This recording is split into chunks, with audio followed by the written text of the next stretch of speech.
Welcome to the conversation where coffee meets content and perspectives ignite change. Today, we're turning up the volume just a little bit with a guest who refuses to be silenced. Rachel DeeLynn is a powerhouse singer-songwriter who fearlessly approaches music, and she's earned herself a Grammy consideration because she is such an amazing person. Her songs are raw, unapologetic, and deeply personal. With her latest single storming the charts, she's proving that authenticity is the secret to success. So, buckle up. This is the conversation you don't want to miss with Rachel DeeLynn. Don't go away. We'll be right back.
Welcome to the conversation.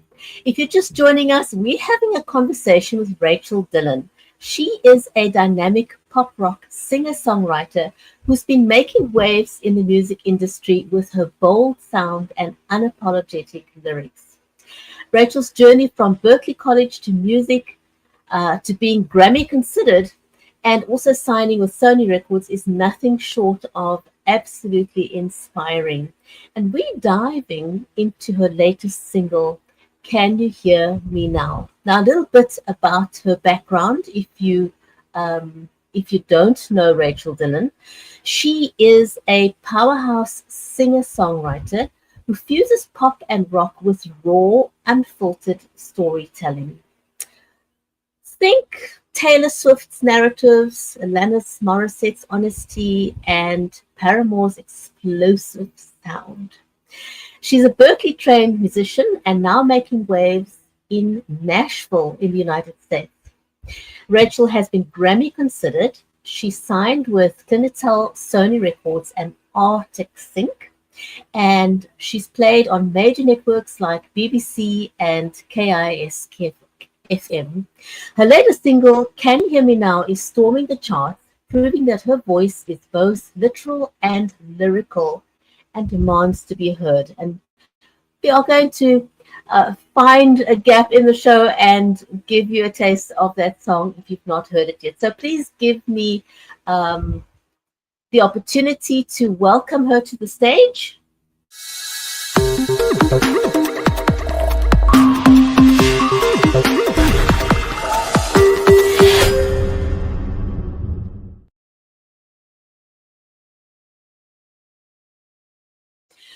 Rachel, welcome. I am absolutely delighted to have you join me here today on the conversation. And I can't wait to dive right in because I know the time goes by so incredibly quickly. I can't wait to play the song for the audience, for those who has not heard it yet. Now, your music is described as raw, real, and unfiltered. Why is that so important to you? I think that art reflects life, and we can't censor our feelings. We shouldn't censor how we feel and what we think.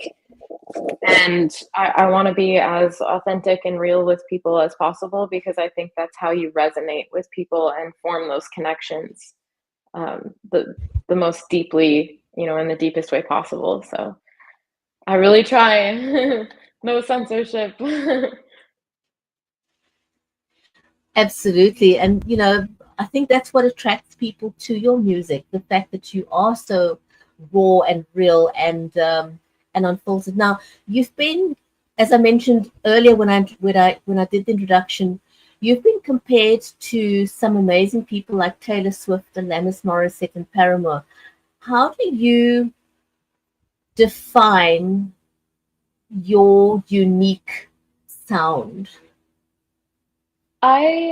That's a great question. I really like to think about it as a blend of all these artists and influences that came before me. I grew up loving country, loving rock, loving the pop punk scene, and so I like to take the authenticity and like the storytelling of someone like Taylor Swift and blending it with that like rock edge, that bite, because I love both of them, and I think I really want to create a space where they can coexist and work together. And so that's what I've been attempting to do, and I think it's working. We've been having a lot of fun with it.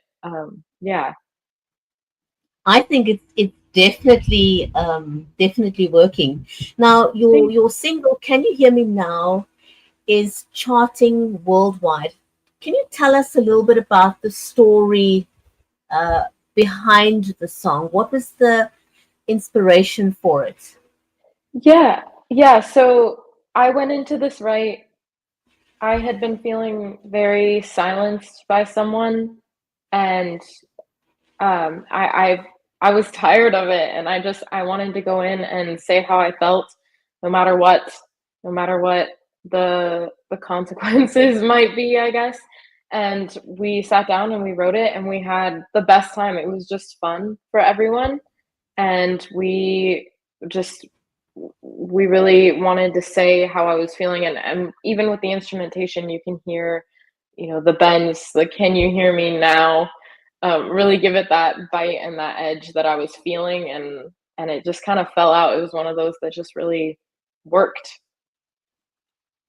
It's amazing, and I think let's play the song right now so people can feel that raw emotion that you were trying to portray in the song. So let's take a listen.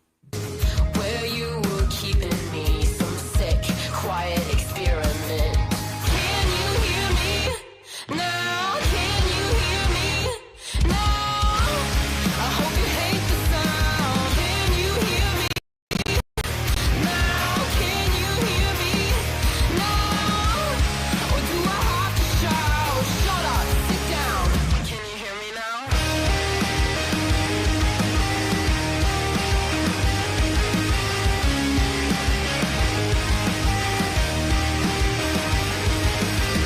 Sometimes I feel your hands wrapped around my mouth.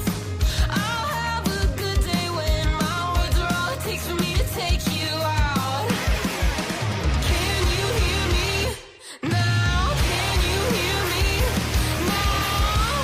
I hope you hate the sound. Can you hear me now? Can you hear me now? Or do I have to shout? Shut up, sit down. Can you hear me now?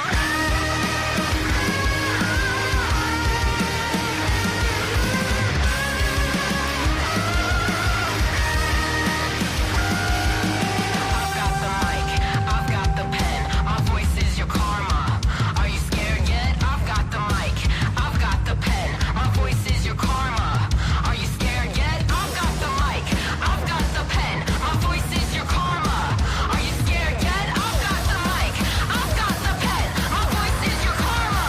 Are you scared yet? Can you hear me now? Can you hear me now? I hope you hate the sound. Can you hear me now? Can you hear me now? Or do I have to shout? Shut up, sit down. You can hear me now.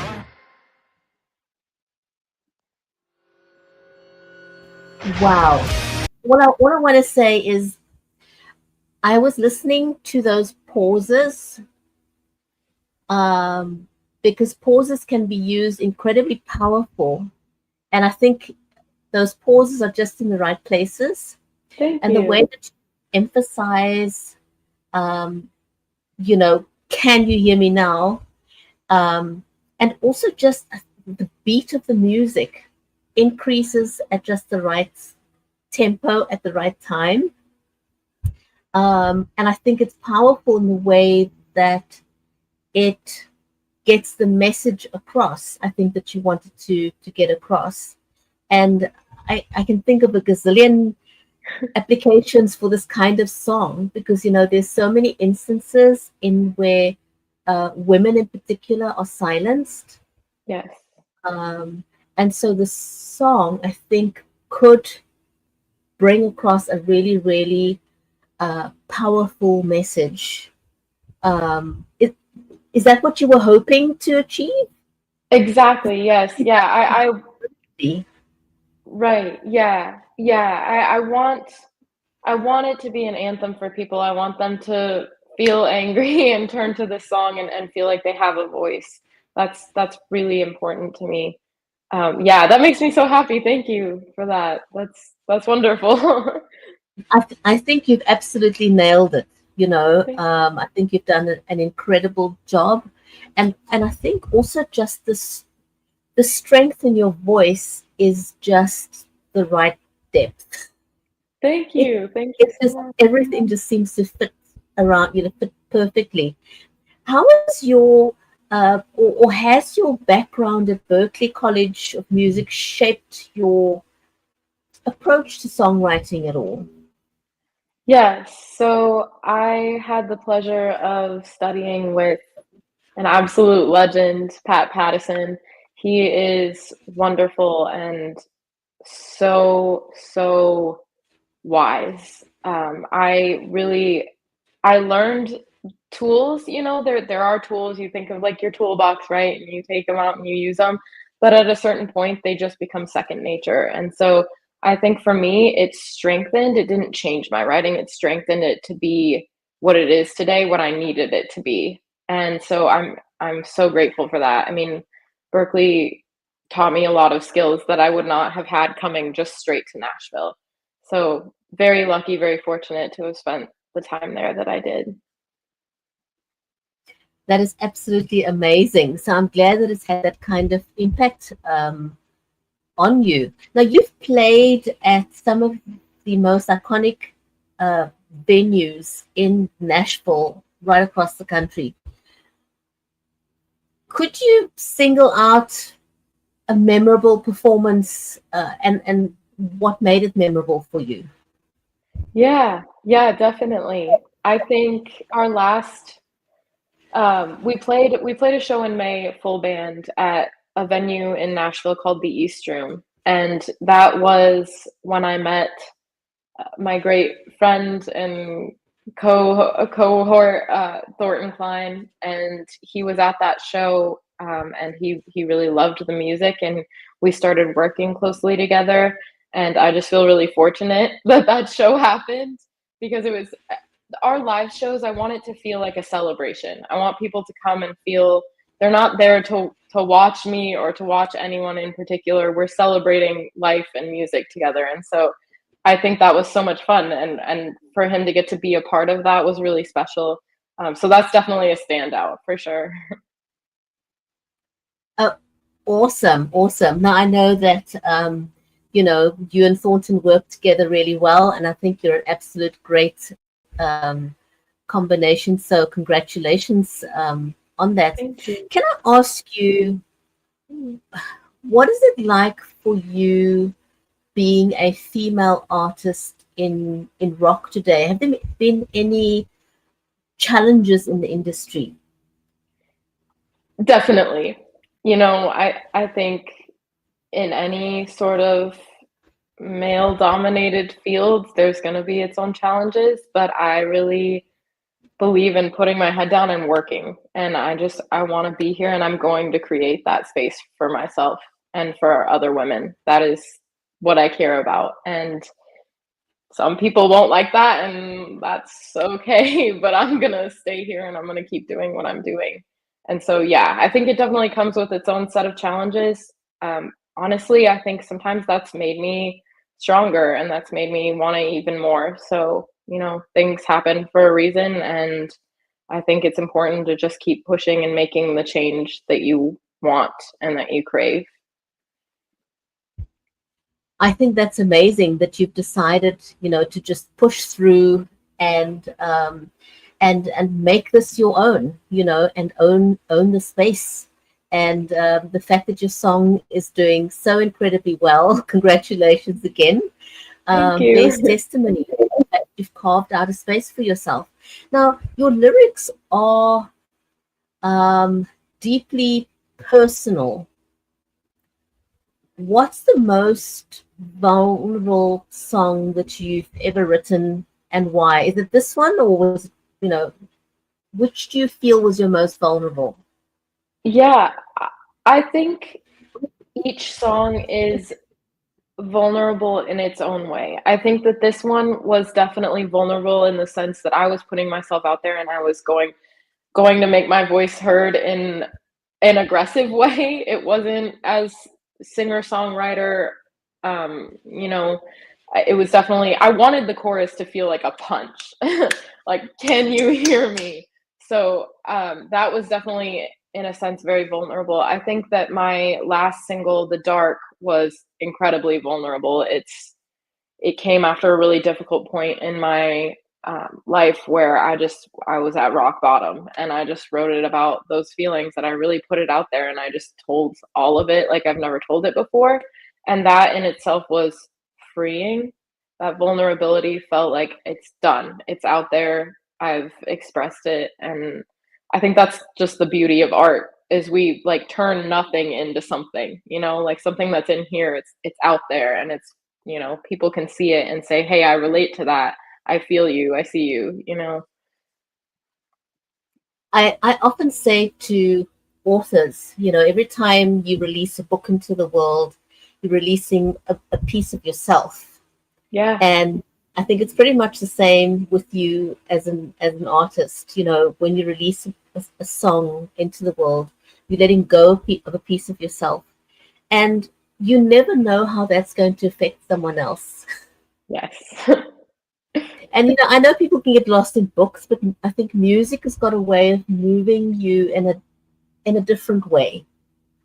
Yeah. The words can move you, the lyrics can, lyrics or words, but also the actual music. And I think this particular song that we're focusing on now, there's such a good marriage between the actual lyrics and the music itself, that it is just brilliant. So congratulations again. Now, you in fact just signed with Clinical Sony Records as well as Arctic Sync. What does this mean for your career? And I'm asking you this question because somebody else may be watching this now and wondering, well, wow, she's done great. Could I aspire to this, and what would it mean for me to get signed up? Yeah. I say if I can do it, anyone can do it. It's a dream. It's a dream come true for a lot of people. I know for me, I was, 10 years old in my bedroom writing songs and playing guitar, and so I think anyone can do it if you really just you push and you fight for it. You fight for what you want. I think with this, it's wonderful because I have people in my corner that really believe in the music. That's the most important thing to me, is where, everything else comes later, but the music and putting out good music that, will hopefully have a positive impact on people. That's the most important thing. And so we're focusing on just releasing more and more. We have, the next singles coming out in the spring, and so that's really the big thing. And then with Artec Sync, that's a sync deal, so that's film and TV, which is really exciting. He's wonderful. Pal is wonderful. I feel very blessed. That's the big thing. I think you have to make sure that you have people in your corner that love you for you and what you're doing and what you're creating. And that can inspire you to keep doing that and to keep rising. So, yeah, that's, I'm so blessed. Well, you're doing absolutely great, and I think you're an inspiration for many others out there. Can we switch gears a little bit and talk about what your creative process is like? Can you walk us through your process? Do you start with the lyrics? Do you start with the melody? How? What is your process? Talk a little bit about that. Yeah. I do a lot of writing on my own, and I also do a lot of co-writing. And I feel like those are two different worlds almost. When I write alone, it comes from here. It's just like coming out. And so sitting alone and just playing guitar and kind of mumbling the words. Sometimes I'll start with an idea. I think that's a lot with like co-writes. I will start with a firm idea, like a title or a line, or sometimes even a section of a song, something that's really been inspiring me and that I relate to at the time. And so I think it really comes down to what you're feeling. At least for me, I want to put those feelings into words, and so that's usually where we start. In co-writes, I do a lot of like track writing with people. So they'll, build a track and we'll be writing to the track, which is so much fun. I love that. That's probably one of my favorite things to do. That's how Can You Hear Me started, was we built this track, and I really wanted this like punk groove, and yeah, it just came to life. And I think that's the cool part about co-writing with track people, is you're bringing the song to life as you're writing it, so you can hear almost what the final version might sound like. So yeah. Oh, fantastic. Now, thinking of the song and where it comes from and the meaning behind Can You Hear Me Now, you've been considered for a Grammy. What did it feel like, that moment you heard that news? What did that feel like? I still, it's so surreal. I got the call from Thornton, and it was like midnight, and he's like, Rachel, I have to tell you something right now. And he was like, it made the first ballot. It made it. And I called my band, and I was like, you guys, we got on the ballot for consideration. And it still feels surreal. I mean, I it's something you only dream about, you don't think like tangibly about it. So yeah, surreal, just completely amazing. And I really tried to live in that moment and be present for that. That was important to me. So. Congratulations. I mean, I can't imagine what that moment must have felt like, but huge, huge, huge congratulations Thank you. to you. Now, for any creative out there, social media plays a huge role, and specifically in music as well. It's massive. How do you balance remaining authentic with the expectations of the music industry? How do you find a balance? That is such a good question. That is a great question. I really try to just have fun when I'm out shooting content with my bass player. Is actually my content person, Richard. Shout out. He's amazing, very talented. And so I really try to just have fun with it. We go out and we shoot. At first, when I first started making content, video, short form video and things like that, it was very awkward. I didn't feel, it doesn't feel, I don't think it's something that feels natural. And so I think once you start to just get into the flow of things and realize, like, just have fun, and that will be reflected in the content. People will relate to that and say, yeah, like, I can feel that energy. They're having fun and they're enjoying themselves. That's really what matters to me, is that people can feel that we're not doing it because it's the grind and we're, just posting to social media to get, a following or likes.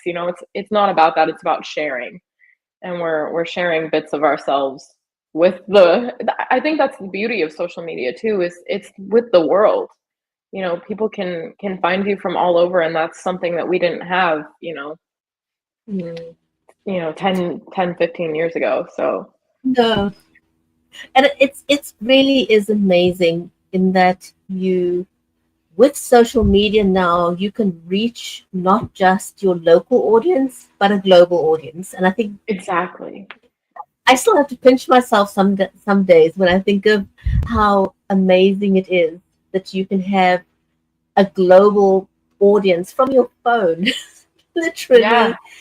in your hands. You don't need much. You just need a smartphone, and you can reach every corner of the globe where the internet is available. It still blows my mind Yeah. um, that you can do that, but you have to use it wisely, Yes. and have fun and be yourself. I think um, people can tell if you are doing something simply for the camera or if you're doing something simply for likes.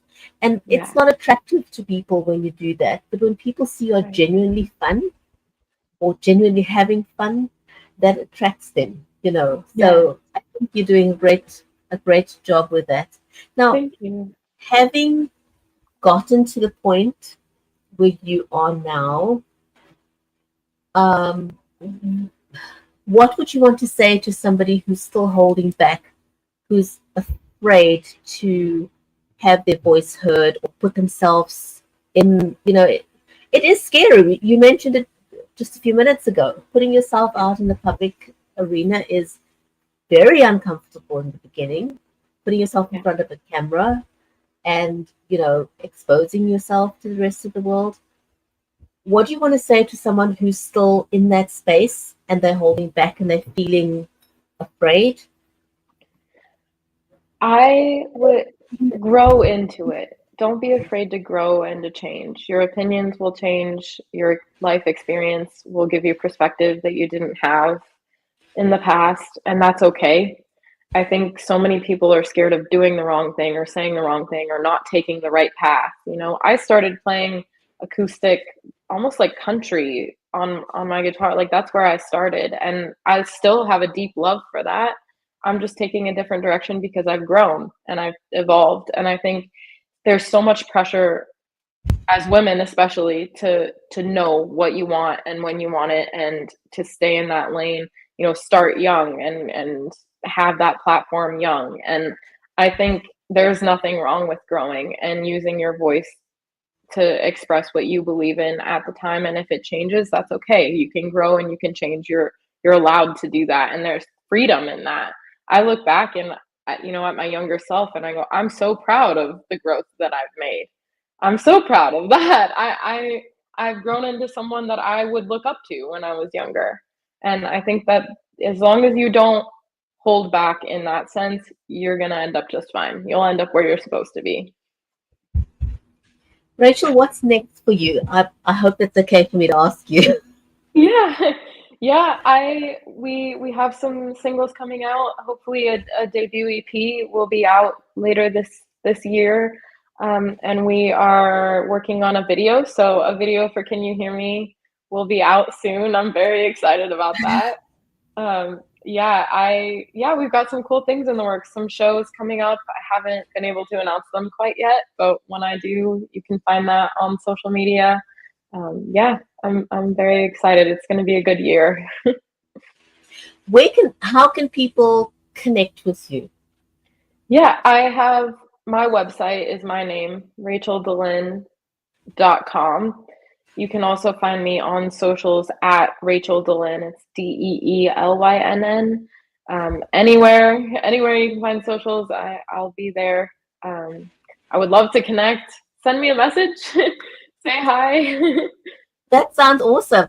Before you go, where does DeeLynn come from? It's a very unusual last name. Tell me a little bit about it.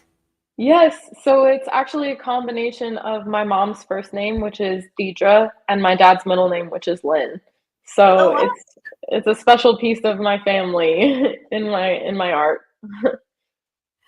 That's amazing. I all through the show, I was thinking I need to remember to ask you that question because I was intrigued by your last name. So thank Yeah, you for thank sharing you. that backstory. Yeah, thank you. Yeah, I love talking about that. Yeah. Oh my goodness, Rachel. I would love to have you back on the show again. I would It was love an that. absolute pleasure. The time goes by so quickly.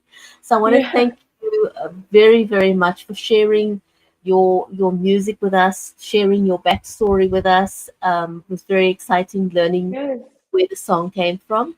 And Yes. I want to wish you well for the future. And thank you so much Well, thank you. for agreeing to be a guest on the show today. Yes, thank you, Bridgetti. It's been so much fun, and I appreciate you giving, artists and authors a platform like this. This is incredible. It's an honor to be here, truly. Thank you. Huge pleasure. And look forward to talking to you again in the future, Rachel. Perfect. Bye. Thanks for watching, everyone.